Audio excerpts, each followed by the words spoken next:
Assalamualaikum warahmatullahi wabarakatuh. Perkenalkan, saya Dismita Dwi Kurmelasari, mahasiswa Prodi Pendidikan Agama Islam Fakultas Tarbiyah. Di video ini saya akan membagikan tentang refleksi mengenai pengalaman, perkembangan kompetensi, dan juga rencana pengembangan diri yang saya peroleh selama mengikuti mata kuliah microteaching. Menurut saya, pengalaman yang paling berkesan adalah ketika saya memperoleh kesempatan untuk latihan mengajar secara langsung bersama teman-teman dan juga mendapatkan kritik dan saran dari Buria. Nah, dari pengalaman itu membuat saya terus termotivasi agar bisa menjadi guru yang lebih baik dan berkompeten untuk kedepannya.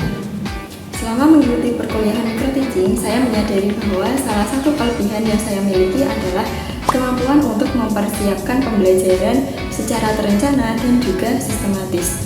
Saya berusaha memahami materi dengan baik agar bisa menyampaikannya dengan bahasa yang mudah dipahami oleh peserta didik.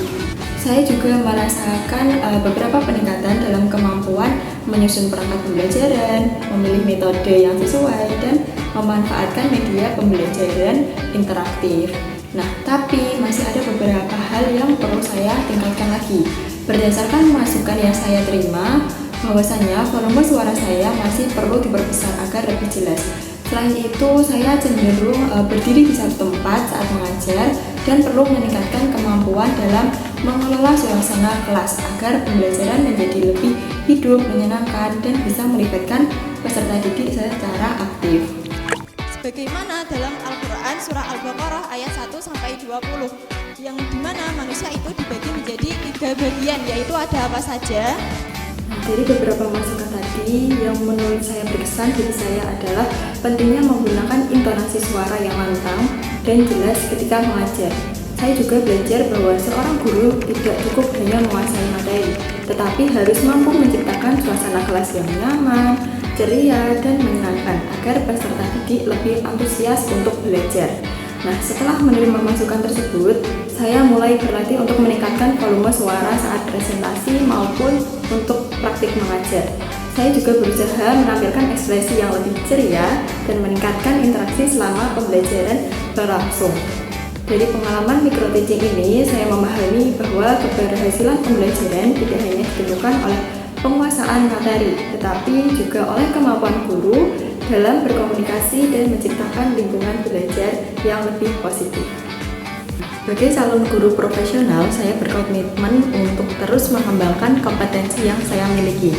Dalam kompetensi pedagogi, saya akan memperbanyak latihan mengajar, mempelajari berbagai model pembelajaran aktif agar mampu mengelola kelas dengan lebih baik.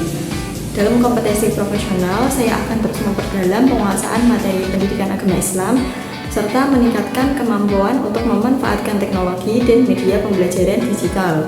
Kompetensi sosial, saya akan melatih kemampuan komunikasi dan meningkatkan kepercayaan diri saat menjelaskan di depan kelas dan juga bisa berinteraksi dengan wali murid maupun pihak yang terkait.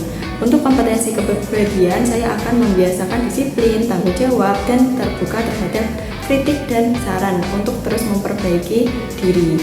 Nah, melalui pengalaman microteaching ini, saya menyadari bahwa menjadi guru profesional merupakan proses belajar yang berkelanjutan. Oleh karena itu, saya ingin terus belajar untuk memperbaiki kekurangan dan mengembangkan kompetensi saya agar dapat menjadi pendidik yang profesional dan mendapatkan dan bisa bermanfaat untuk peserta didik. Terima kasih. Wassalamualaikum warahmatullahi wabarakatuh.